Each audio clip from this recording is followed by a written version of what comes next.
کۆشکی سپی بۆ جێی ساڵی 2020 ڕاگەیاند. لە دەمێکدا شەڕی هێزەکانی سوورەی دیموکرات دژ بە داعش بەردەوامە 65,000 کەس گوازراونەتەوە.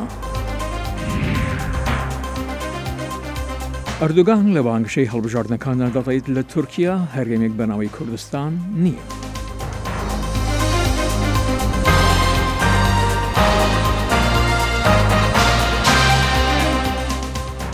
تەماشاچێلە خۆشەویست سیدەمەتان خۆش لە واشنگتن دیسیەوە خۆشاتنەوە ڕای بەڕامەی کورد کونەکشن ئومیدوارم دەمێگی خۆش وەلمان بوونە سەر ژێ منجی سڵاوڕێزم ژێ ئەمریکا دەست پێ بکەن. کۆشکا سپی بودجەیە خۆیان بە نرخە 4.7 تریلیۆن دۆلار ji بۆ ساڵا 2020 پێشکەش کرد و سەرۆک دۆناڵد ترامپ داخوازە 8.6 میلیارد دۆلار yên din ji kir ji bo avakirina dîwarê li gel li Meksîkê. Rêveberê demkiyê Ofîsa Budce û Rêveberiyê Roosevelt got plana Trumpa xerçkirinê berpirsiyariya darayî berbiçav dike. Serkirdeyê Partiya Demokrat di Sînatoyê de Chuck Schumer pêşniyara Trump û wekû budceyeke şermezar û sîleyek li ser rûyê qata navîn anî ziman. Wî û Seroka Encûmena Nûênera Nancy Pelosi vê heftê got kiryarên serok bûn sedema bêserûberiyeke dema ku hikûmet daxist ji bo avakirina dîwarê buha û bêencam û dê heman tişt bibe eger serok dîsa hewl bide. واشنگتن تادیت بایەخێکی زۆرتر بە ڤێنزوێلا دەدات کە لەوەیدا شەڕی دەسەڵات لە نیوان سەرۆک نیکۆلاس مادۆرۆ و ڕێوەری ئۆپۆزیسیۆن خوان گوایدۆ کە لەلایەن 50 وڵاتەوە لە نیوانیان وڵاتە یەکگرتوەکانی ئەمریکا وەکو سەرۆکۆمار کاتی دانی پێدانراوە تونتر دەبێ. کاربەدەستانی ئەمریکایی لۆ بڕوایەدان مادۆرۆ زۆری نەماوە بەڵام شیانی دەستێکەڵاوی لەشکەری بە دوور دەزانن. بڕینی بەربەڵاوی هێلەکانی ئەلکتریک وڵاتێکی پەخستووە کە تازە لەسەر ئەژنۆدایە و کارەساتە مرۆڤایەتەکە فشاری بەسەر فرەتر لە 3 میلیۆن ڤێنزوێلی هیناوە وڵاتەکە بەجێ بهێڵن. ستیڤەنی کۆنترێراس یەکێک لە دانیشتوانی کارەکاسە. ئێمە ئەلکتریکمان دەوێ و بەس ئێمە دەمانوێت دووزەکە بگەڕێتەوە. نیکۆلاس مادۆرۆ ئەو پیاوەی کە لە ساڵی 2003 شوێنی هۆگۆ چاڤز چەپی خوێنگەرم گرتەوە تاوانباری واشنگتن دەکات لە گوێرەگرفتەکانی ڤێنزوێلا. ئێمە ڕوبەڕووی گەورەترین هەڕەشەین کە لەلایەن ئەمپریالیزمی ئەمریکاوە ڤێنزوێلا لە سەراپای مێژووی 200 ساڵدا بینیوێتی. لە ڕۆژ یەکشەممە کاربەدەستکی باڵای کۆشکی سپی ڕەوانینی خۆی بۆ ئایندەی مادۆرۆ باس کرد. هیوادارم ئایندەی بریتی بێ لە ژیانێک لە کەنار دەریایەکی خۆشدا لە شوێنێکی دوور لە ڤێنزوێلا. بەڵام ڕاوشکاری ئاسایشی نیشتمانی وتی هاوڵاتانی ڤێنزوێلین کە دەبێ دڵنیابن لەوەی ڕێبەری ئۆپۆزیسیۆن خوان گوایدۆ سەر بکەوێت. یاسادانەرانی وڵاتە یەکگرتوەکانی شەڕوەها بیر و بۆچوونی خۆیان دەربڕی بە ناردنی پەیامەکانیان بۆ ڤێنزوێلا. شەڕی ئێوە بۆ ئازادی و سازدانۆی دموکراسی شەڕی ئێمەیە و جیهانی ئازاد لە بیرتانی نەکردووە و لە بیرتان ناکات. زۆری دیموکراتەکان پشگیریان لە سزاکانی بەڕێوەبەرەتی ترامپ کرد بۆ سەر ڕژیمی مادۆرۆ. بەڵام دەڵێن دەستێکەڵاوی لەشکری وڵاتە یەکگرتوەکان دەبێت لەسەر مێزدا لابدرێت. قسەی بێکردار لە ڕاستیدا دیکتاتۆرەکان بەهێز دەکات. تەنها بەرژەوەندیەک کە ئێمە هەمانە ئاشتی ئازادی و دیموکراسیە بۆ هاوڵاتیانی ڤێنزوێلا. دیپلۆماتی باڵای وڵاتە یەکگرتوەکان بۆ ڤێنزوێلا هەوڵیدا لە دڵنیاکردنی یاسادانەرانی وڵاتە یەکگرتوەکان کە کردداری لەشکری بیری لێ نەکراوە. بێگومان ئەوە نەخوازراوە و ئەو ئاڕاستەیە نییە کە بەڕێوەبەرایەتی لەبارەیەوە قسە دەکات.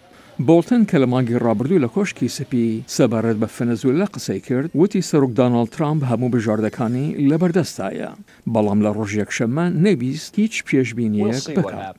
ڕاوشکاری ئاسایشی نیشتمانی جان بۆڵتن وتی با ببینین چی ڕوودەدات. ئەمریکا دەڵێ دەو کارمەندانەی لە باڵۆزخانەکەیدا لە ڤێنزوێلا ماناتەوە ئەم هەفتە بەهۆی تێکچوونی بارودۆخی وڵاتەکە دەیان کێشیتەوە و کارمەندانی ئاسایی لە مانگی یەک ڤێنزوێلایان بەجێهێشت هەر هەفتەیەک پاشەوەی سەرۆک نیکۆلاس مادۆرۆ کۆتایی بە پەیوەندە دیپلۆماسیەکانی لەگەڵ واشنگتن هینا و سەرۆک ترامپ بە فەرمی دانینا بە خوان گوایدۆ وەکو سەرۆکۆماری کاتی. ڕاگەیاندنی خستنی باڵوخانەکەی ئەمریکا لە کاتێکدا دێت مەدۆرۆ بە بەردەوامی تاوانباری ئەمریکا دەکات کە دەستی لە بڕینی ئەلکتریکی وڵاتەکەدا هەیە لە ڕێگای هێڕشبردننی سایبەری وایە خۆت ئینتەرنێتی بۆ سەر بەنداوی هایدرۆ ئەلکترۆنیکی وڵاتەکە کە ئەمڕۆ پێدەنێتە شەشمین ڕۆژێەوە. بەڵام گوایدۆ دەڵێت هۆیەکە گەندەڵی و بە باشی بەڕوێنەبردننی وڵاتەکەدایە. سەرۆکێ ئێرانی حەسەن ڕوحانی بە سەردانێکی لە عێراقیە ji بۆ بەهێزکردنا پەیوەندیان di navbera herdû welatanda. Rouhanî di çarçoveya serdana xwe de got ku Iraqekê seqamgîr dê bihêle herêm tev de seqamgîr be. Ji bo şîrovekirina armancên berfirehên vê serdanê em niha bi xêrhatina nivîskar Salah Bedreddîn dikin ku ji Hewlêr paytexta Herêma Kurdistanê bi me re ye. Mamoste Salah tu xêr hatî serdaneke wiha re de bilind di vê demê de çi peyam di pişt wê de hene û çawa tê xwendin?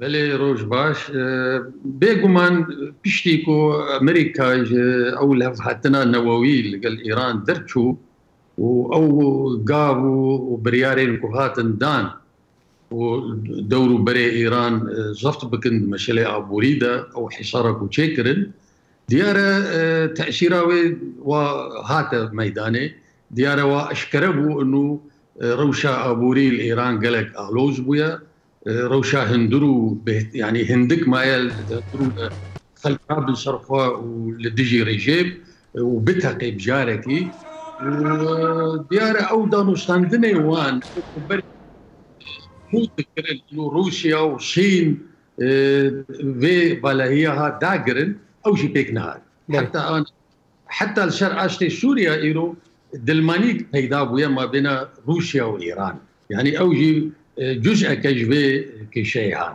طبعا سردانا روحاني بو عراق از باوردكم يعني تشتي تلد دشتي ايران ده انا مايا عراق مثلا لبنان هنا يعني لو هنا حزب الله برادريوان ليه لبنان مزنجينا اليمن هنا عيني تشت لسوريا هنا سوريا خراب ويا ايرو تشتي يعني جهه تنبو مايا وميدا كوان هيا جي استفادة بكن ويارمتي جي ورقرن أو جي عراقة طبيعي إيش كرنا إيرانيا العراق زور إيش كرنا يعني بشندي صال جو وقتي كو أمريكا يعني لشكري أمريكي كشيا بيشتروا خاندنا صدام إيران كتشو نوادا وإيران إيش كر إيران يعني دولة العراق نو أفاكر لشكري نو تشيكر استخباراتي نو تشيكر إدارة نو تشيكر ايرو وتميوي او حشد الشعبي يعني او جروبين لشكري تاجر وبيدا باشه ما مستياني هر چندي تشتي كنت تقولي لسر عرض تشتكي براتيكيه ايران ديكا ل وقت د باش پرديان داجي يانجي وكو نامجي هناك دخوينن كو وكو برسفك جبو امريكا كو سروكي امريكا دمها 12 سال بوريدا تشبو عراقي وسر بغداد نكتبوا تاني شو هيزن امريكي دي تبونو وانجي ايرانيان جدوي درباري ده افيك اني زمان تتبجي برسفك راست جبو امريكا العراقي بله بالتاكيد دوار سياسي ده برسفه ليه مقصدها مش في قلتنا بري موجود انه ايران يعني عراق دشت ايران ده يعني كاري استفاده بكي يعني كاري حتى مثلا دانوستاندني عراق بامريكا رجي قلشتر بكي ايران ايرو دصلاتي وي العراق خرته مشكلاكم او بحشوات اشتاكر جبوز بكم بين تيجي بيكم ايرو امريكا مثلا انا لسوريا تقريبا يعني مثلا داعش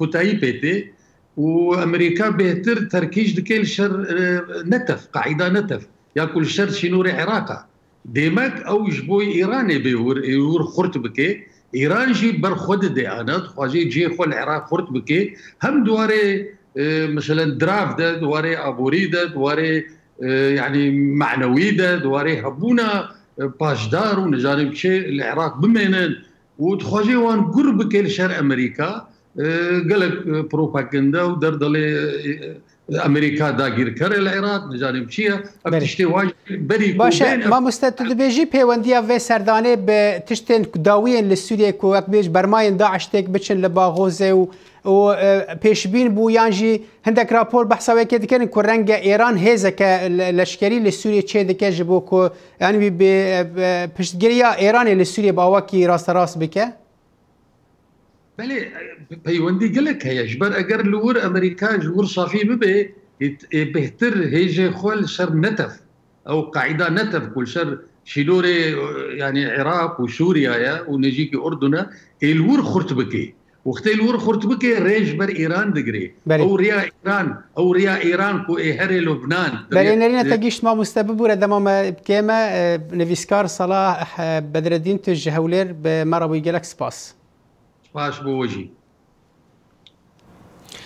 لە کاتێکدا هێزەکانی سوورای دیموکرات کە پشتگیری نێونەتەوەیان هەیە بەردەوامن وەکو ئەوان لەو بڕواایەدان دواترین شەڕیان دژ بە ناوچەکانی ژێردەسەڵاتی دەوڵەتی ئیسلامی فەرەتر لە 65,000 کەس کە زۆربەیان ژن و منداڵن بەرەو ئۆردەگەکان لە باکووری سووریا ڕاگەزراون. کەسێکی پێشبینیان پلان ji vê qerbalixêra nedikir û gelek ji van bêşûnwariyan soz didin ku Daeş dê vegere ji kampa Holê li Rojhilatê Sûriyê peyamnêra dengê Amerîka Heather Murdoch radigihîne ku rewşa metirsîdara kampê renge vêyekê hîngur bike. زۆربەی ئەو کەسانی لە دوایین بنکە و قەڵای دەوڵەتی ئیسلامی گوێزراونەتەوە بە جۆرێک لە جۆرەکان پەیوەندیان بە چەکدارانی ئەو گروپەوە هەیە. زۆرێکیان ژنان یان بێوەژنان و منداڵانی ئەو چەکدارانن و بڕوایان بە گروپی دەوڵەتی ئیسلامی هەرماوە. دایکی مەحموود بڕوای وایە کە داعش لەسەر حەق بووە کە دوژمنانی خۆی کوشتۆ و هیواش دەخوازێت 5 منداڵەکەی جێپی باوکیان هەڵگرن. پێویست ناکات پێیان بڵێم خۆیان دەزانن کیان خۆش دەوێت منداڵەکانم داعشیان خۆش دەوێت و باوکی منداڵەکانم ئەندامێکی داعش بوو.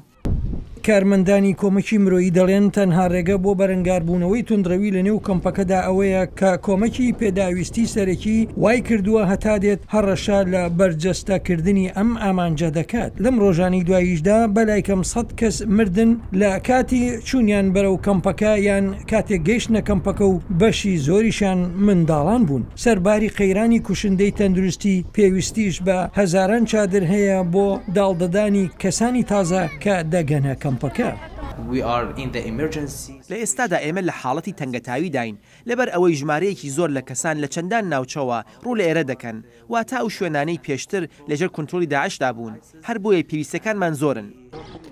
خانەوادەی چەکدارانی بیانی داعش بەجیادا دەنرێن و زۆرێکیان چاوەڕوانی ئەوەن بزانن ئایا وڵاتەکانیان وەریان دەگرێتەوە یان نە. هاوکات چارەنووسی خانەوادەکانی داعشی سووریایی و عێراقیش ڕوون و ئاشکرانیە. هەروەها ڕێکخراوەکانی کۆمەکی مرۆیی دەڵێن کەمپەکە لە هەرزدایە و نیگەرانیەکانی ئایندەش دەبێت چاوەڕوانی بۆ بکەن هاوکاتی ئەوەی ئەوان وا سەرگەرمی سەر و سەوداکردنن لەگەڵ ڕەوشی تەنگەتاوی هەنووکەدا. سەرۆکی ترکیە ڕەجەب تایب ئەردوغان دێ هەر چالاکیەکە ئەکە پێدا وان دەمێن داوی ji بۆ هەلبژارتنên شارەداریان daxive.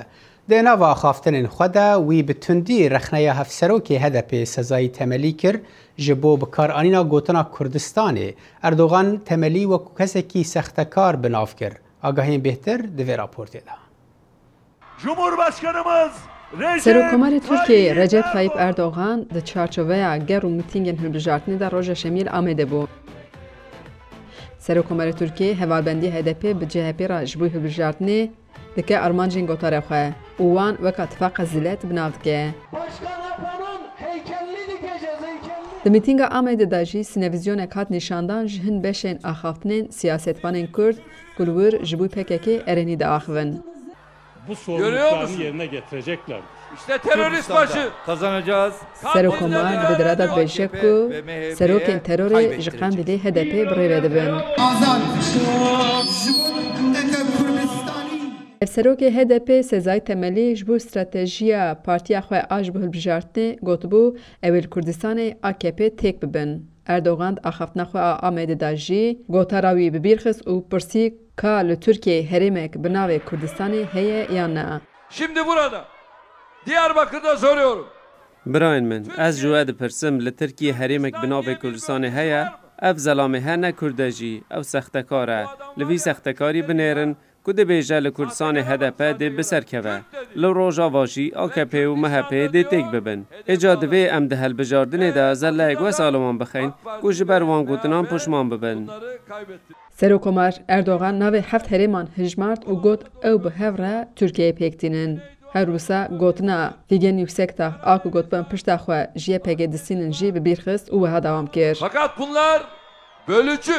وان هبون خواه لسر پارچکنا ملت آوا کرنه او دبیجن ام پشتا خواه دسپیرین یه پگه پککه پیده از جی دبیم ام پشتا خواه دسپیرین براین خواهین دیار بکره او خوده هفسرو که HDP سزای تملی دوشمی چوپرسا لیلا گوان گو لیلا گوان 125 روژند چالاکیا برچیماینه لدجی تجریده سزای تملی لسر روشا لیلا گوان آگاهی دا و دبیشک و روشاوی پرخرابه Cumhurbaşkanı Erdoğan cumartesi günü Diyarbakır'daydı. لسر پرسا دنگ امریکا تملی که داخویانی سروکمار لسر شخصی خواه چواشیروید که گوت اردوغان ناسنامه سروکماری دیده آلی که اوکی سروک پارتیک کامپینن هلبجارتنی بریوید به. Bunu da anlayabiliriz. Tamam anfam dikin. Ev seroke partiyeke. Lê bu kampêna hilbijartina ew qazbê siyaset mayne zimanê ku bi kar tînin xizmetê ji bo parçekirina welat û neyartiya mirovan dike. Qay ew qazbê çarene ku gotarên nefretê belav dikin? Ev dîmena hay nîşan dide ku ev ne kampêna hilbijartina ye. Ev êdî meseleka welat e. Ji ber vê sedemê divê em xwedî hesasiyeta vî welatî xwedî hest û çand û dîroka vî welatî derkevîn. Divê em dijî vî zimanî derkevîn ku armanca wan belavkirina nefretiye di nav gel da. Ji xwe di bingehda çalakiya Leyla Govend ya 124 rojan da ev hezre heye.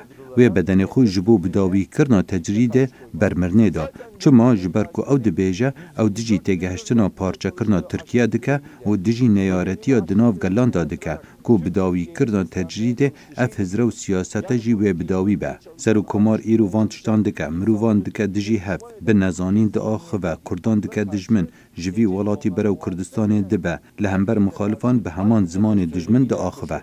سزای تملی دوامی دا گوت که نها دبنگها دستلاتیا AKP دا سیاستا دجایتیا پرسا کرد خالپیاده گره.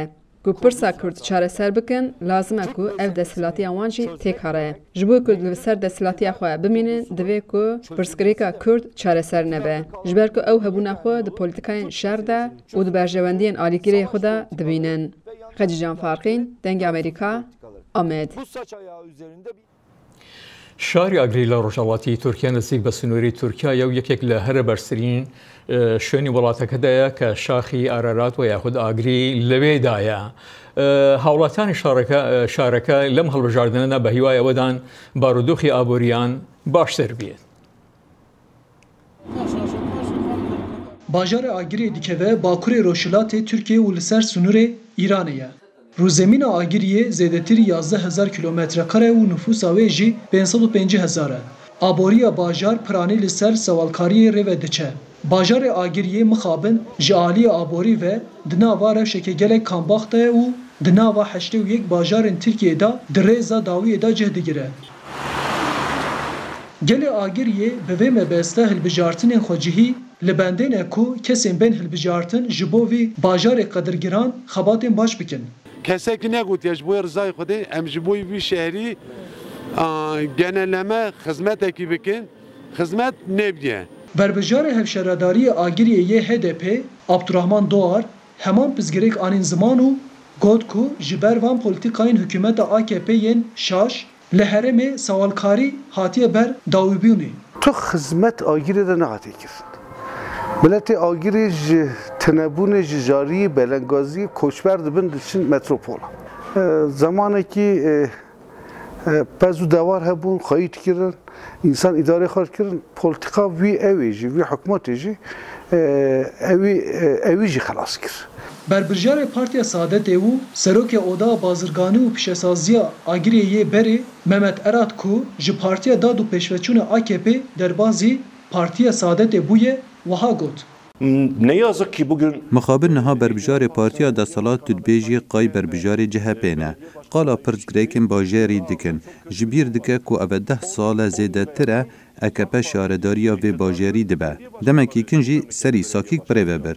Ew jî qayûm hatine diyarkirin. Ev 3 sala walî şaredariya pirêve dibe. Eger di agirî da çi xizmet pêk nehatibe, gelo torixnê li kê dikî. Hêjayê gotinê ku li Agiriyê dehêkê adara 2017 da Wezareta Karê Hundirîn li şûna hevşaredarên Agiriyê Muqeddes Kubilay û Sirri Sakik waliyê Agiriyê wekî qayûm diyar kiribû.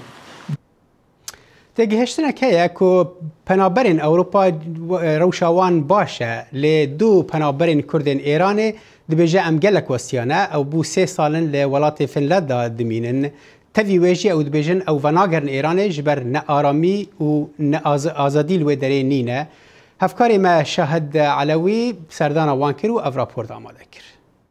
وهاب ڕزایی تەنیا 1 لەو میلیۆن پەنابەرەیە کە بە هیوایەکی زۆرەوە کەوتە تەکشەپۆلی پەنابەران لە سەرەتای پاییزی ساڵ 2015 بەرەو ئەوروپا.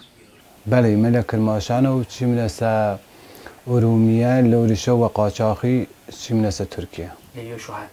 بەڵێ ئەلبەتە من و ئەو برامە بە خاترە مشکلاتێک داشتیم. وهاب ئێستا دانیشتووی کەمپێکی پەنابەرانە لە شاری یوڤاسکۆلا لە فەنلاند. یەک لە وڵاتانەیە کە دوای قسەکانی سەرۆکوەزیرانی ئەو کاتی وڵاتەکە یوها سیپیلا کەوتی خانووەکەی خۆی لە باکووری وڵات دەداتە پەنابەران و بە وێستگەی کۆمەڵێک زۆر پەنابەر.